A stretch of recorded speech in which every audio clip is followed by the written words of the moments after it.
The AltFantasy Sports Podcast on the Sports Gambling Podcast Network is presented by WynnBET.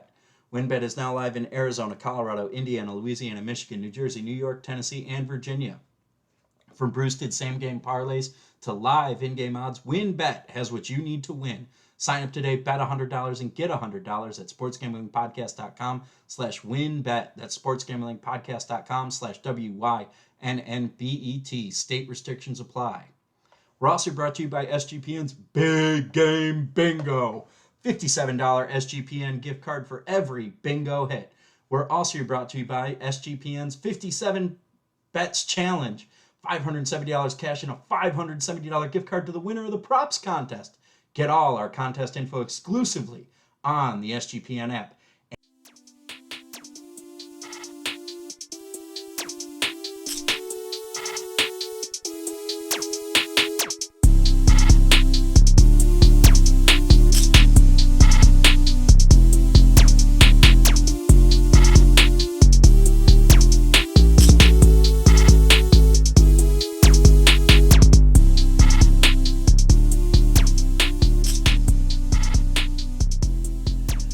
And welcome to the AltFantasy Sports Podcast. Joining me today, SGPN's Matthew Morse and Justin Mark, getting ready to talk XFL Fantasy. Justin and Matt, welcome, gentlemen.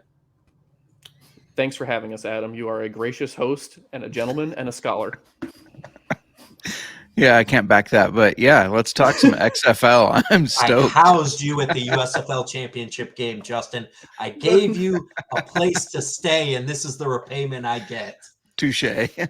So I got screwed by not having a kicker that actually kicked a field goal the entire season, but stuff happens. Life goes on.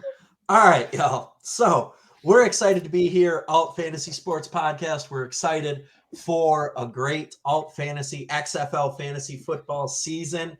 And everybody's wondering, it's heading into a big weekend for drafts. Y'all, what is your strategy for the draft? Matt, what are you doing? What's the thing? What are you doing? Well, anybody who plays fantasy football usually is probably expecting me to say, oh, go top running back, top wide receiver early, corner the market on the best running backs, the best flex position players. I am taking a unique position that's either going to carry me to some well-deserved XFL fantasy championships, or I'm going to burn in flames, just like not having a functional kicker last year during the USFL fantasy leagues. But that's besides the point. My strategy is I'm going to try to corner the market on, particularly, this is probably a popular pick among a lot of XFL fans at this point, but I'd like to corner the market and get the Kyle Slaughter, Sal Cannella stack in rounds 1 and round 2. I think in general, most people probably agree that Cannella is the best tight end in the XFL this season, given what he did in the USFL last year, being the all USFL tight end and Slaughter being the all USFL quarterback.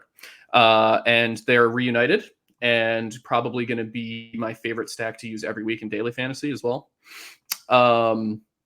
I was particularly interested in if I couldn't get those two and still kind of running that top quarterback to top pass catcher stack. I'm probably going to look at AJ McCarron and Marcel Aitman. I just think my two favorite quarterbacks in the league going into the season are Slaughter and McCarron, given their experience and their success in the NFL and in the USFL. And Aitman is currently the top pass catcher in what I think is going to be a really good St. Louis Battlehawks offense. So that's my personal sort of specific strategy, is I want to corner one of those two stacks in the first 2 rounds. But I'm sure you and Justin have some differences. But it's super important there. I mean, you bring up a good point that it's different in spring football with the quarterback. I mean, we're talking about just this need to lock down a quarterback because it's the top scoring position still week in and week out. And there's just a lack of starting quarterbacks. Like we were just talking about this pre-show. How many quarterbacks are actually going to play all 10 games for their team? That's going to be the most valuable asset. Who is the unquestioned starter? So, I mean, Justin, you've been following this. Who are the unquestioned starters right now in the XFL? I mean, of course, it all depends who you ask, but Matt. We're asking J. Mark Football, the Matt Springs football expert, insider. Absolutely. Yeah, so Matt named 2 of them that I think will hold the job: Kyle Slaughter, AJ McCarron. I think you can kind of chalk up to the fact that those two guys are going to hold it all year, unless injury, of course, but you can never plan for injury.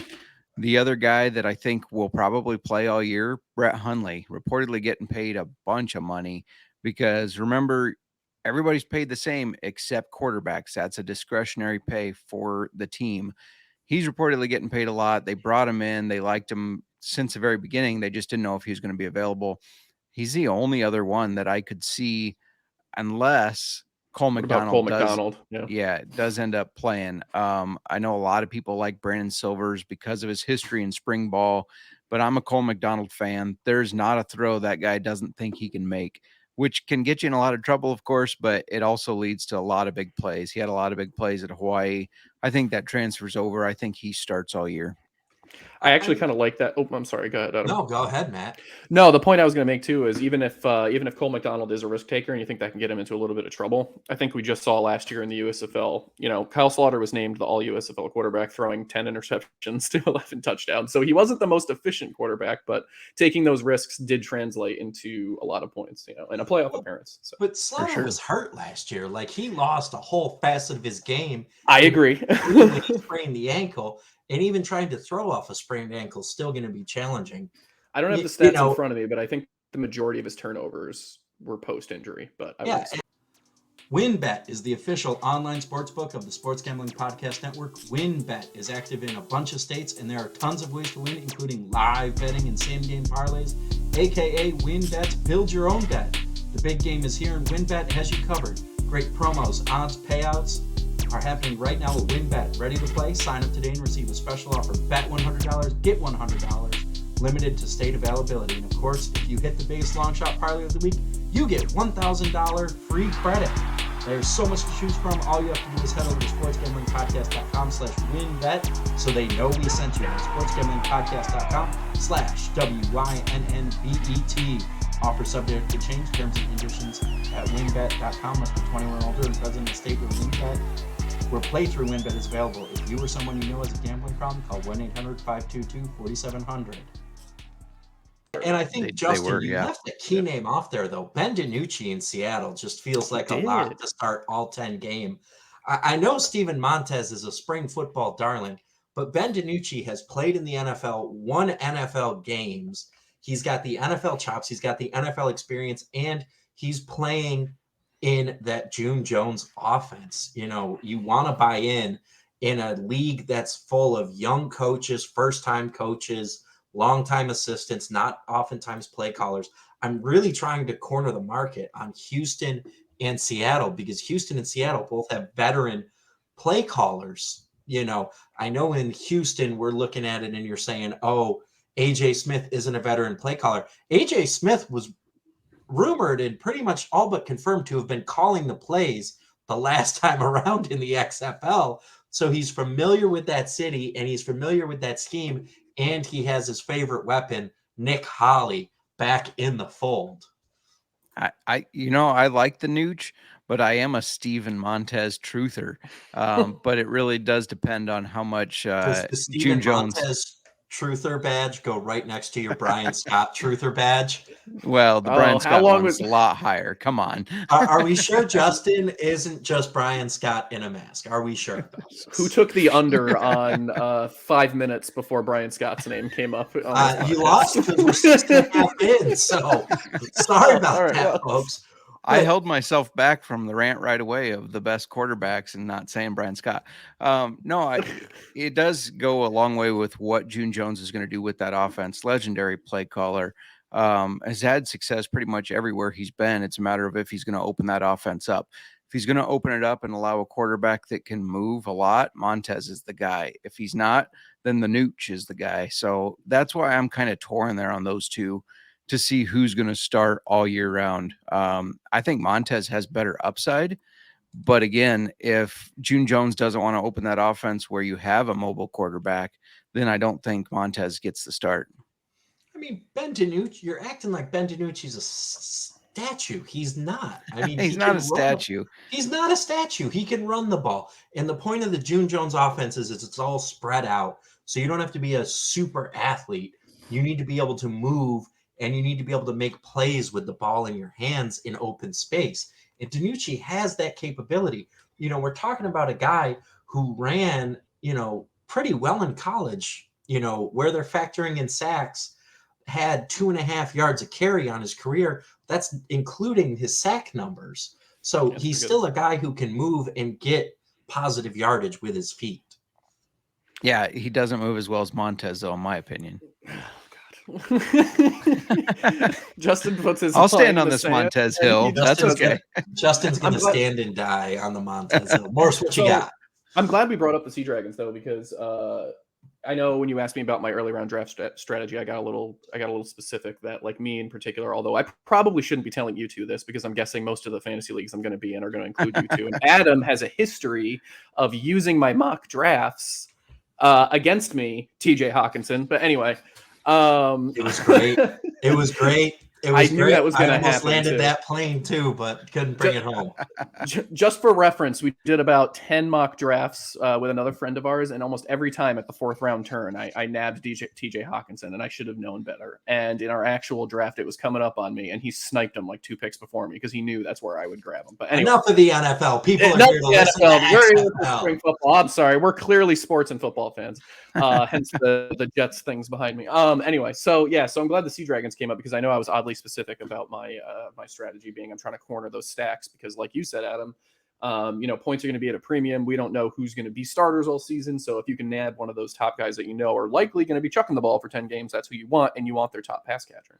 But I think the Sea Dragons in particular, if you're kind of taking a more like spray and pray approach, nabbing as many of their playmakers early on is probably not a terrible idea. I mean, Jim Haslett has come out as recently, I think it was last week or something, basically saying that, we're going to throw the ball a lot in this offense. And given the history of June Jones, like that's what we expect to see. But when the head coach comes out a few weeks before the season and basically just says, yeah, we're going to chuck it, get ready for that. I want as many of those pass catchers as I can get. So I think if my particular guys are missing, I'm going to look at some of those Seattle Sea Dragons. I believe we were just talking, is that Josh Gordon in the wide receiver 2 role potentially? Is that where we envision Yeah, we him? were having some discussion about that. We were talking about, is it going to be Juwan Green or Josh Gordon? Both of them could be in line for good, 60, half dozen targets a game, 6. Right now we have it Juwan Green in the 1 slot projected for that 6 targets a game. Josh Gordon coming in the number 2, 4 targets a game. But the thing with Josh Gordon is if the athleticism's there, he's going to be explosive. And I'm going to take that as a lead into, we talked about QB early. If there's an established wide receiver that is going to be dominant, you need to go get him early. That is an early first-round pick all day, because wide receiver can really be a leverage point in these leagues. You're not only looking for that high floor, but you're looking for the leverage point where there's going to be scarcity. Morris talked about his QB Slaughter Canella stack. I mean, you got to be looking at the wide receivers too. Yes. Juwan Green, guys like Jeff Badet on the Vegas Vipers also got to come to mind. Just an absolute speedster who was surprisingly limited in the USFL. And I really think that was a factor of the offense that he was in. Now in Vegas, in that Vipers offense, I can't imagine it's going to be worse than the Michigan Panthers offense, because it's not going to happen. Historically bad. And I think that this is really, you have a play caller out of Alabama A&M who's really been limited talent-wise. There's been some good players coming out of there recently, but you got to wonder, in an offense that's projected to throw the ball about 30 times a game, you want pieces of those pass catchers. Are you talking the Vipers right now? Yeah, we're talking the Vipers. So I'm glad you brought them up as well, although I know Justin wants to talk about them a little bit too. Sorry, RIP Brian Scott in the XFL. But not for now. We did our Brian Scott quota. We did. Leave Dwayne Taylor's decision-making alone. He knew his guy. He went and got his guy. He went and got Brett Huntley. He went and got an athlete. We can love Brian Scott all we want. Brian Huntley is an athlete who's going to bring better athleticism, NFL experience as well. NFL experience and NFL talent. At the end of the day, Huntley has an NFL caliber arm, and he has that athleticism. And for 59% of a NFL caliber arm. Just throwing that out. Brian Anyway, Scott has 0% of an NFL arm. Yeah, I love Brian as much as the next guy. I mean this with all the respect. Brian would be hard pressed to start in an NFL game. He would have the accuracy. He might be able to grasp the playbook. I don't know that I'm excited about him. I'm excited, but I'm not. If he came in for the Bills, I'd be like, Brian Scott's in the game. This is where we're at. It's the Brian Braum experience all over again. He's a gamer. All right. He's a gamer. So, I mean, he is a gamer. He's great for spring leagues, and I wish a better Tim Tebow will. No, I'm just kidding. And also make sure to sign up on the SGPN app and get your own big game bingo card for all of your favorite big game prop bets. If you get bingo, you'll win a $57 SGPN gift card. Only catch is you must be subscribed to the Sports Gambling Podcast and NFL Gambling Podcast on YouTube to win. In honor of the big game, SGPN is also hosting a prop bet contest. Make your picks for 57 different prop bets. Winner will get $570 cash and a $570 gift card to the SGPN store. All our contests are free to play and exclusively on the SGPN app. But I think you were trying to tee us up for something easy here, because you were talking Vipers offense and you talked to Jeff Bidet, who's kind of the deep threat in the offense generally, it seems, but has a trouble staying healthy. But it seems like you were letting us take the easy bait here and talk about Martavis Bryant. Is that what was happening? Oh, here? Of course. That was an expert move. You're good at this. No. And Martavis Bryant is one of my favorite first round targets, I would say. And like anybody who's a football fan knows why that is, right? Like he's going to be the number one receiver catching passes from, regardless of what J Mark says about his 59% completion percentage from a former NFL quarterback. And if that's going to be a high powered offense, as we assume it is, I mean, I've been on the Vipers since basically the first draft results came out as one of my favorites.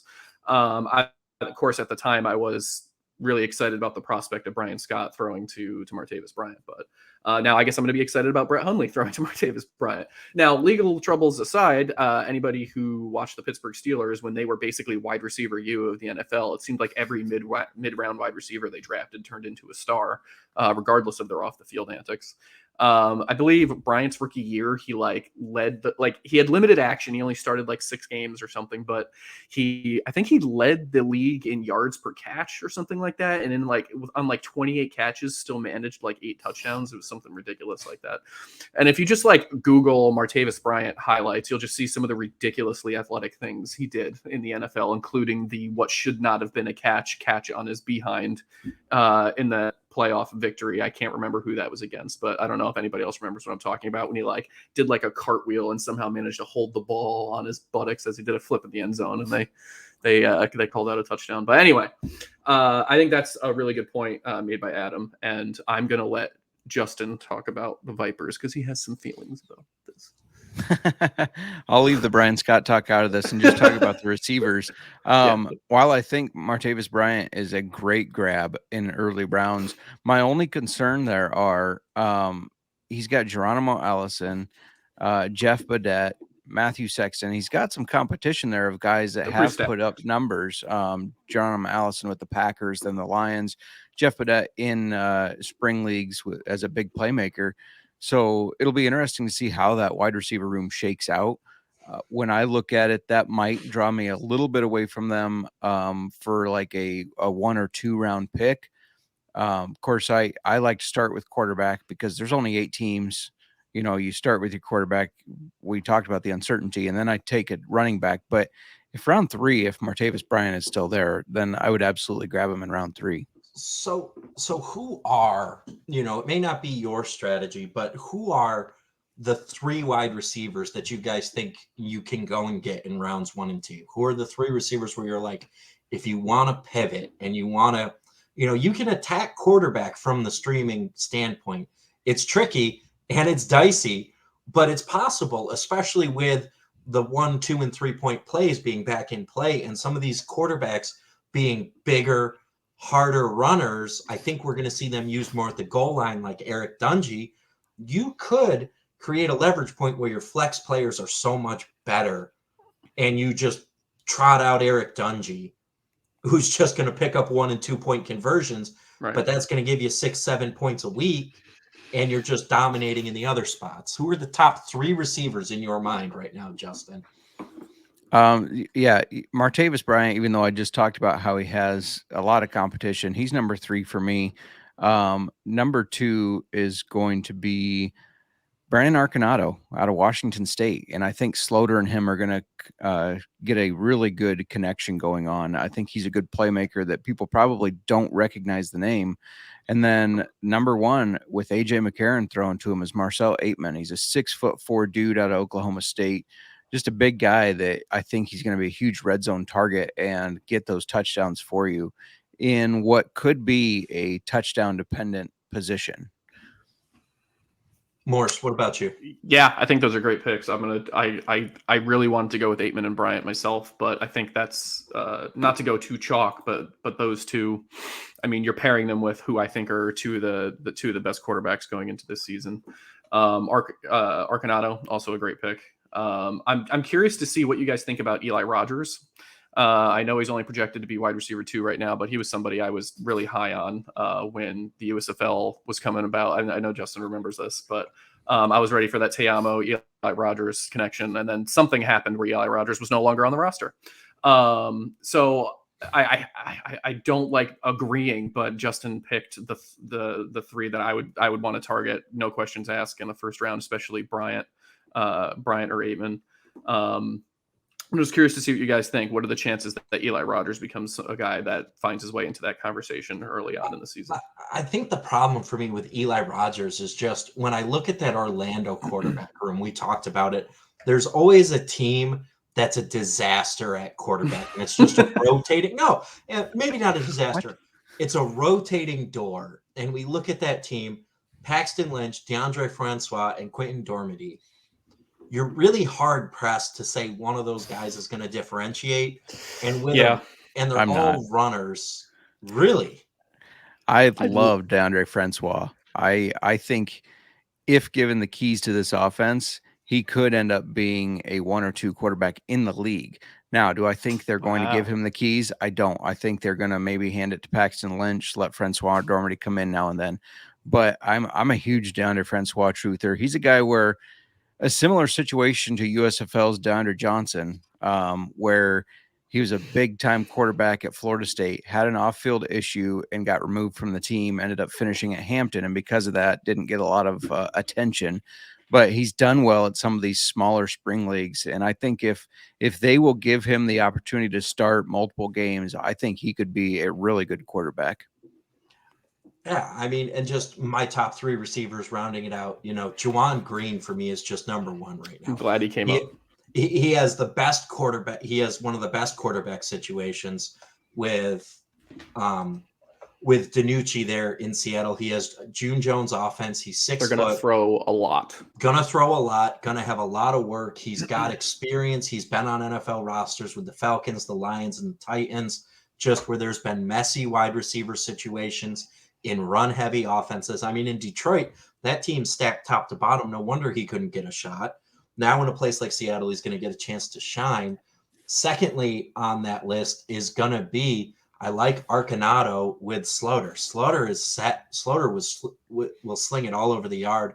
Arconato's a great pick there. But then the third one, I got to go Jaquez Izzard.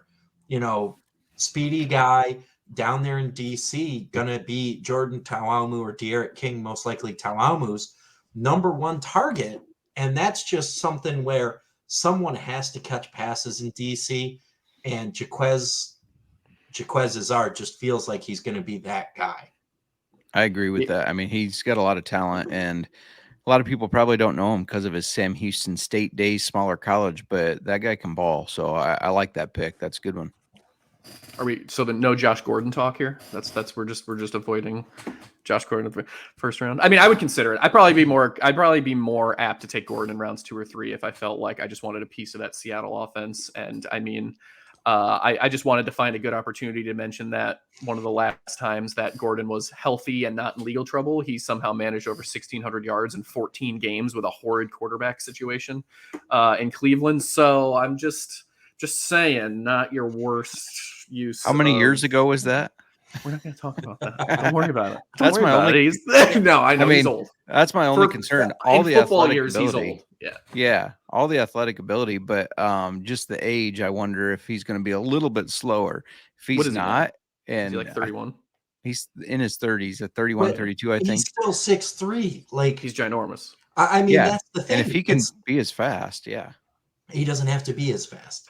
I'm thinking the level of competition will work in his favor. Not to say that we expect a poor product, but it's not. It's just not the NFL. Right. It's just not. And I think that if he's still, because he was always an underrated route runner in addition to his athleticism, where if he gets those chances, he gets those opportunities, he gets open, he wins in the red zone.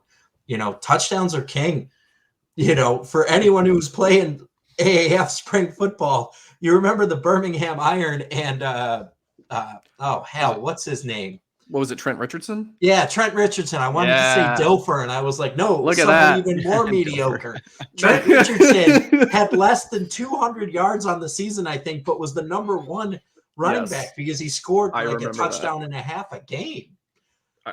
Speaking of running backs, Justin, Matt's going quarterback early. I'm going wide receiver early. And what are you doing early? What do you want to do? Yeah, I always grab a quarterback in the first round of these drafts. No, but running you can't back do is quarterback. Morse already picked it. Pick something else. Running back is always second running best back. here. There we go. Real quick on wide receiver. Speaking of Cush Gordon, are they doing P tests in the XFL? Do we know? Because that might change everything. We're not. I hope not, because it's the XFL. Come on, they have to have a little bit of that old XFL brand in there, right? I agree. I don't think they are. For running backs, though, I mean, I'm going to let you guys talk about some studs that I think you're going to bring up when you're talking about top running backs. But mine is probably a little bit of a surprise to a lot of people. But Max Borgi, this guy was a beast at Washington State. He runs hard. And anybody that transferred to Washington State because they wanted to play for Coach Leach gets a check mark of being good in my book. And I think he's going to really excel at this level. And they really cut their running back room down. So his biggest competition is gone now. So I think it's his job. And I'm just a big Borgi fan anyways. But he's kind of my pick to be one of the top running backs in the league. I mean, I think the thing you're missing there with Borgi is all these other running backs are runners first. Borgi can run and catch, like for sure. Not a lot of the other guys can. So he clearly is in a prolific offense in Houston. And don't forget, last time around, James Butler in the XFL in that Houston offense was a big time option, getting a lot of red zone work and getting those checkdowns. PPR is a thing still.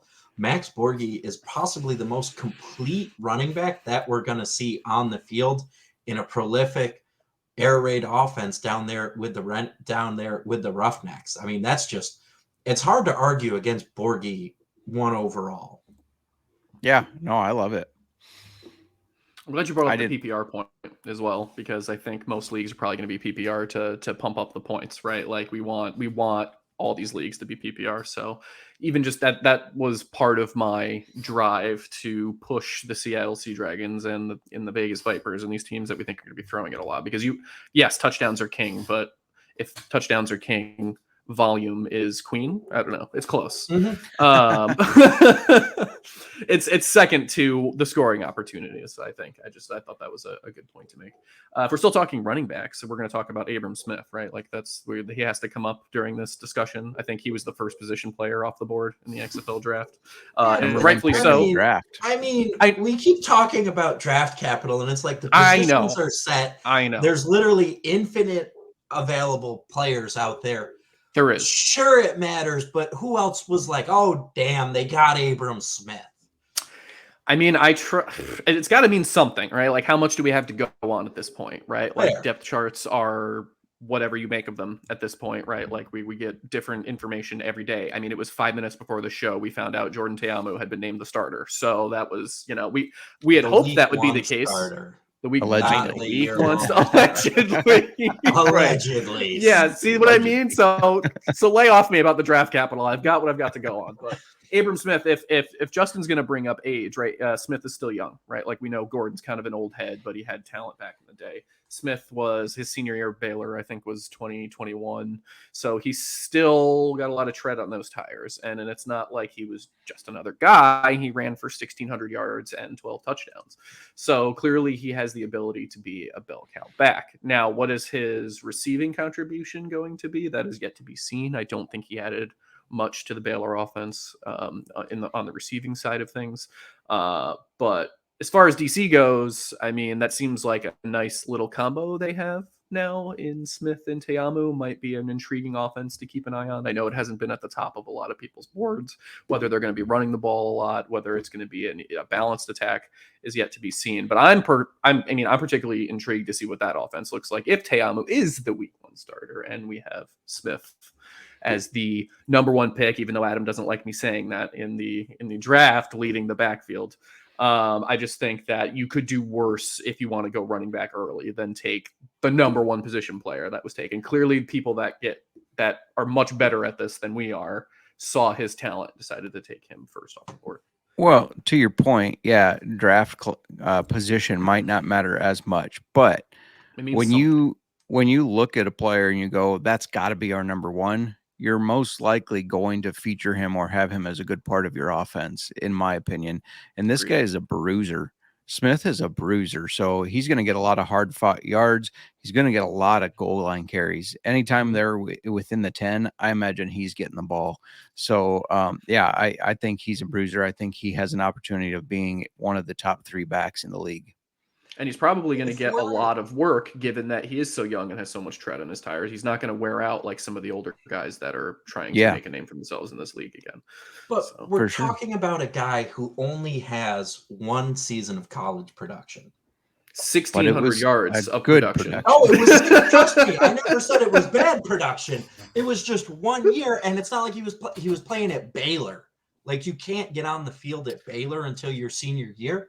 And if we're talking about bruisers, Abram Smith doesn't belong at the top of the all bruisers list. There's one man on this list. It is the 6'2", 6'3", depending on where you check, Jaquez Patrick. Okay. I'm so glad you got to talk about your boy. Go ahead. Patrick I was just waiting, leaving absolute beast. Oh, I'm gonna get my other boy in here in a minute too, right? Because I'm gonna talk about my guys. Because that Tampa Bay Vipers offense in 2020 was just so focused on running the ball down your throat, and it did it well. Jaquez Patrick in 2020 with the Vipers had 254 yards, 2 touchdowns. Okay, but he was in also the top 3 in the league in rushing. I think. He also had 18 first downs. They trusted him to just run people over. He's not a great pass catcher. He's an okay pass catcher. Caught 5 balls. I don't think you're going to find that a lot with these running backs, though. Like I know you guys were talking. They're runners or they're catchers. Yeah. You know, and that's just the thing with Jaquez Patrick is he's just so big. He's so physical. He's had some cups of coffee in the NFL, just never got a shot. You know, Cincinnati in 21 and San Francisco in 21 and then Cincinnati again. I mean, he got – fun fact, Jaquez Patrick, 2 carries, 12 yards, averages 6 yards a carry in the NFL. He looked good in San Francisco. He has the talent to look good on the 49ers. He's a hard dude to bring down. He's 6'2", 240. How many linebackers out there are going to be that big in this league? I mean, this league isn't going to have top-level size. You know, it's going to be tough. And what do you think of that offense, that Brahma's offense? Do you think they're going to be running? Is it going to be ground first? They may run in first down run, second down run, third down run. If they don't get it in 3, they punt. I mean, I look at San Antonio there and just you start thinking about the quarterback situation. Okay, Juwan Pass, Reed Sennett, Jack Cohen. We don't know that. Yeah, this is one of the situations I think it's another mess. I mean, I think we could have 2 mess quarterback situations right here. Usually in the spring football, there's only one. The AAF had Memphis. The XFL had God, I don't even remember who was the hot mess in the. Oh, it was Tampa. That's why they were running the ball all the time. Well, this feels good. Like 3 quarterbacks. This feels familiar. Yeah, it's like you're gonna run the ball a lot, and it's running attempts are usually up. You know, traditionally, rushes outweigh passes, you know, and they're a a lot of teams running for 100+ yards a game when you look at the statistical history of spring football. So, I mean, Jaquez Patrick just feels like he's in for a ton of work. I agree. Yeah, he should be one of the first running backs off the board in your fantasy draft. There's no question about it. Especially, I mean, I mean this with no disrespect. I don't see too many other folks on that San Antonio offense that I'm like particularly excited about as far as like every down playmakers. Maybe Justin disagrees, but because he has a look in his eye. But Patrick is the guy I'm targeting on that offense personally. So I don't disagree. Justin's going to take this opportunity to talk about Brian Scott. Hey, there's a quarterback out there that will make their offense more unfunctional. Right. Just to play a little devil's advocate here, and I like to say his name as if he's French, Jacques Patrick. They also have Calvin Burner Turner, who's a hell of a playmaker. They got Kalen Ballage, who's a great playmaker. I do like Ballage. Yeah. So while I think they're going to run the ball a lot, and I think obviously Jacques Patrick is going to be the guy. I think he's going to be a really good running back. If I'm just playing devil's advocate, I'm looking at that running back room and going, man, it's loaded with some guys that'll get on the field and make some plays. Now, another place that may be a mess at quarterback that doesn't have a lot of guys at running back, the Orlando Guardians. I really like Jermaine Martin out of North Carolina A&T. They got 2 running backs. They got him and Devin Darrington. So you got to think one of them is going to get a good amount of carries and yards. I mean, somebody's got to carry the ball, right? And there's only so many players in that running back room right now. Kalen Ballage has fewer yards per carry in the NFL than Kalen Ballage also played more carries, though, right? Yeah, a lot more games. A lot more carries. I'll give him that. The only reason 450 career carries, 1,900 yards. I mean, he's not. How are his receiving numbers? That's not it. That's not it. I looked at college and NFL. Check out his NFL 213 attempts, 865 receiving. Okay. Yeah, I'm just curious. Better pass catcher than I'd think. That's what I was getting at. I am so glad this is justifying the point I was about to make. So as good as Patrick is, it is his job. But we were just talking about how difficult it is to find a running back going into a spring football league that could be a dual threat, right? Like that could be a factor in both aspects of the game. I don't really think I think this is Patrick's backfield. I think almost everyone that's going into this season agrees with that. Ballage was always really interesting to me because he does have that pass catching ability. So I almost wonder if they picture him in like a third down back type of role.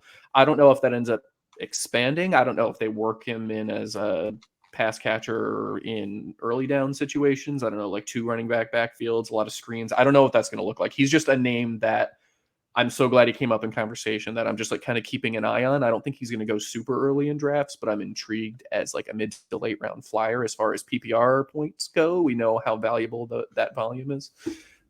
So I'm glad that the stats you looked up backed up my point. I feel great about that now. No, I agree. And if you think about USFL last year, the Generals had 2 running backs that both could win you fantasy football weeks every week, right? They both put up good points. So I could see this being a very similar situation. It's possible. I could see both these guys being relevant. And I think you're absolutely right that Kalen Ballage, he's going to slide farther down, right? So he's a guy that you can get in the mid round. And it could end up being a steal because he could still put up RB1 numbers. I can't believe Adam made me come on this podcast and give away my secrets. No. No, I totally agree. That's exactly why he had you come on this podcast. I know. But speaking of running the ball, we haven't talked about the Arlington Renegades yet. And, the offensive coordinators there are Jonathan Hayes and Chuck Long, who were the Battlehawks offensive staff. And the Battlehawks were an incredibly run-heavy offense back in the first XFL. They were averaging just a ton of yards on the ground. They were averaging almost 155 yards on the ground per game. That is the second most in modern spring league history, behind only the Tampa Bay Vipers. So what did Jonathan Hayes and Chuck Long do? They went out and got the guy who was off of that roster. They brought in Davion Smith, Mr. Chicken Salad Pizza himself. And Davion Smith is just He's just a spring football workhorse. I mean, just eat what they feed you, man. Don't ask questions. Don't ask for anything else. Ask questions, Davion. You are a beast. You only eat carries and yards. Okay. So it's actually an intriguing backfield you bring up, though, because I guess it's it's so much of what we're trying to figure out going into the season. There's just so much up in the air. I know we feel like Davion Smith is the RB1 and likely to get more work, but they did just acquire Adrian Killens, who was looking to get a lot of work with the Roughnecks before being released or traded. Have we confirmed which that is yet? Anyway, he changed rosters. He changed rosters, and the important thing to remember in spring football is that transactions are all made up. Is it a trade? Is it a cut? Yeah. It doesn't matter. The points are made up. They don't matter. Oh, the points matter. The points matter. He changed his team. I mean, and you can. And when you look at Adrian Killens, the thing that I have trouble with is Adrian Killens is small. I mean, he's 5'8". He's a better pass catcher. He's a more versatile back. But Smith is just, Smith has had 300 yards in both spring leagues, despite splitting time in Orlando with the Apollos and the AF. And in 2020 in the XFL, he was a top 5 back without any touchdowns. Davion Smith didn't score any touchdowns in 2020, and he was, he's a big physical guy. He's 5'11", 228. He's bench pressing 5'8", 164-pound Adrian Killens. He's a monster. I know. And honestly, that's actually a great point that you made with him scoring so many points without actually scoring touchdowns, or fantasy points without scoring touchdowns. I mean, that regression's about to change, right? I mean, that's got to change, right? Like, I know this is a different league or whatever, but like the chances are he's going to find the end zone this time. So I don't anticipate that being a problem again. But just to kind of throw your own your own reasoning in your face when you were, coming down on our Abram Smith in a 1,600-yard season. Smith never ran for more than 800 yards in a college football season for whatever reason that may be. He did play, I guess, more consistently. He had 3 seasons for Michigan where he ran for 500 yards or more. But that's just as much of a workhorse as he might be. You just if we're going to use your logic of looking at past production, I might still be more interested in somebody like Smith before looking at, Abram Smith before looking at Davion Smith. But my other problem is they're going to run the ball a lot. I'm just concerned that I don't know. Is this going to be a backfield by committee? I just don't know. I just don't know for sure. If they're going to run the ball a lot, they have numerous guys that can. In 2020, they were pretty much, it was split. It was Matt Jones got 80 carries. Christine Michael got 59. Right, Keith Ford had a game where he got work. Boy, they're just recycling their previous plan. I mean, they went out. I forgot. Said, this worked. The Battlehawks were one of the top teams in the XFL in 2020. It works. If you can put hat on a hat, win at the line, and your backs can do work, you're going to be fine. The only difference is they went out and they got a new quarterback. They got they might have improved at quarterback. Sloter's better than Tauamu. They got a guy who can throw the ball better, and he's going to be thrown against lighter defenses. I mean, Jordan Tauamu. That's a fair point. In 2020, was a 72%, had a 72% pass completion rate for 1,000 yards, but only had 5 touchdowns. They would run early, run often, and win with defense. So if history says that the offensive play calling is going to be run heavy, but they have Kyle Slaughter and Sal Cannella, what do we make of this offense then? This offense starts to scare me a lot now. You're talking me into it. the Renegades have a really good offense because the Chuck Long and Jonathan Hayes can both coach offenses. Yeah. And if they're going to dominate the line of scrimmage and Canella's going to get open, they're going to be set.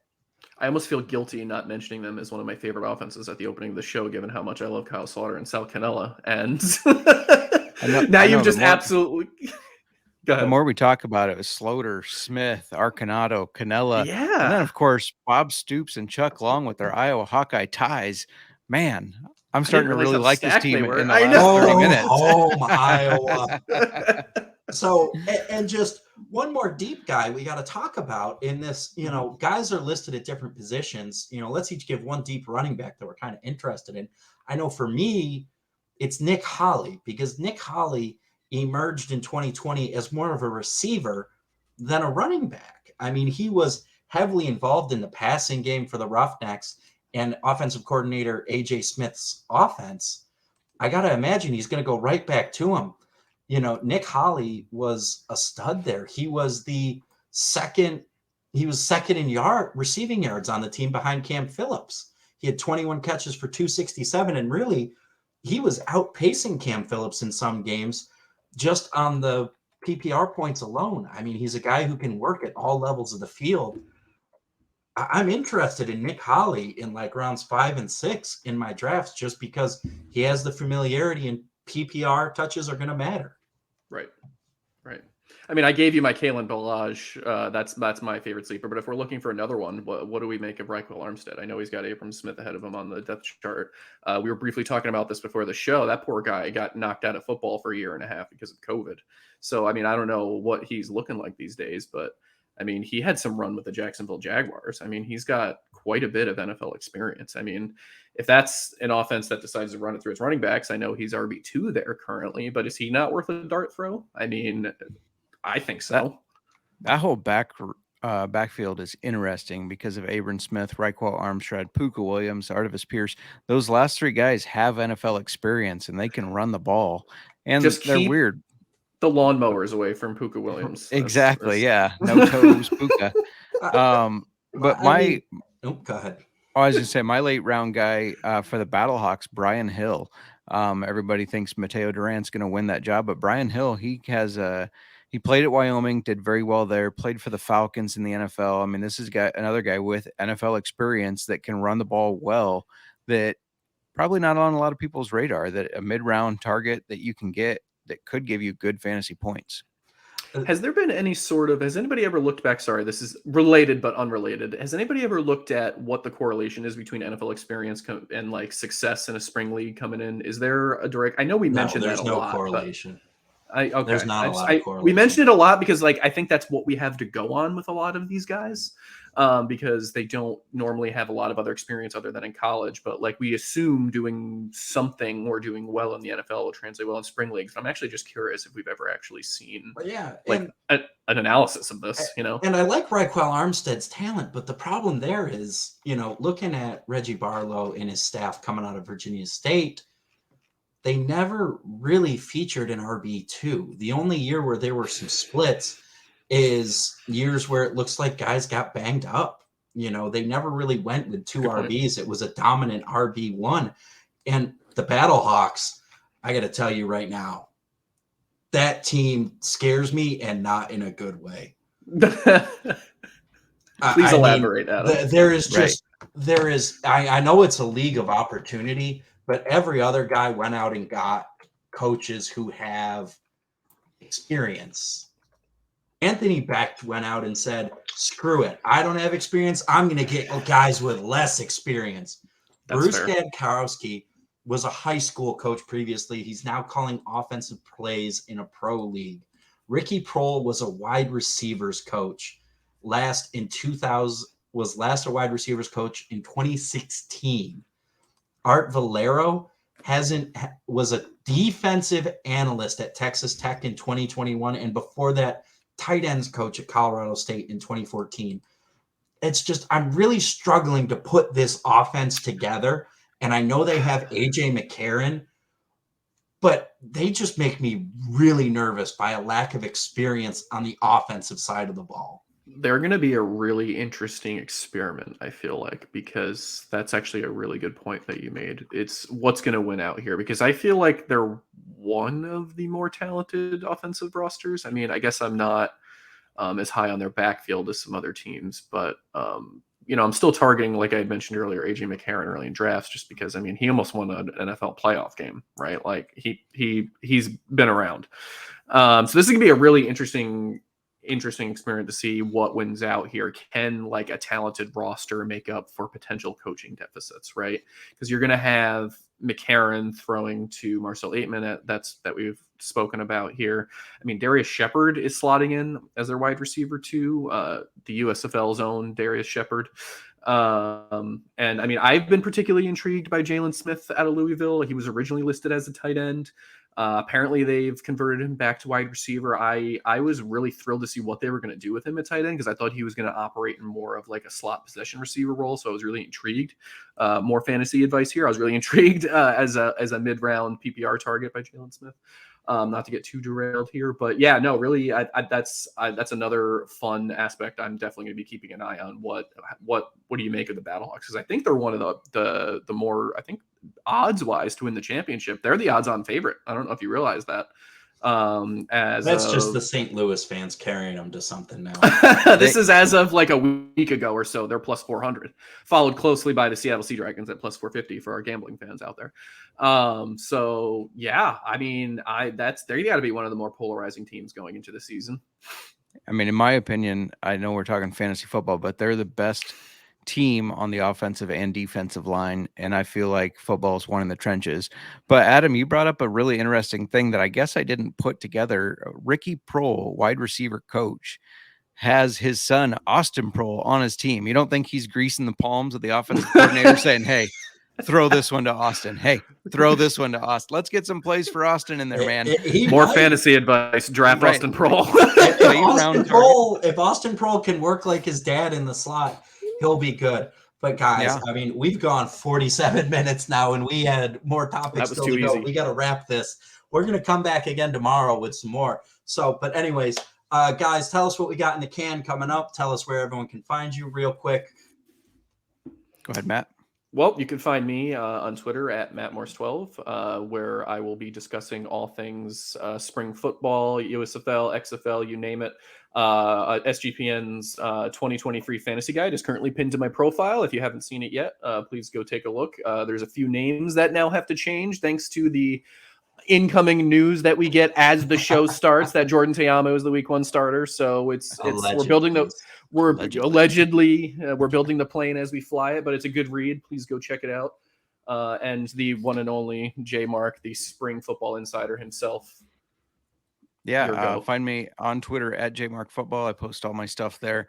But Matt, that ever changing thing, that's the beauty behind spring football, that's right? Why the strategy at fantasy football is insane, and yeah, that's absolutely why I love it. So we love the chaos. Yep. I don't know what that says about us, but we love the chaos. It's great. Ladies and gentlemen, do you smell what the XFL is cooking? We're back here, the AltFantasy Sports podcast, your home for XFL, USFL, and any other FL football there can be. That's Matt Morris. That's Justin Mark. I'm Adam Pelletier, and we will see you next time.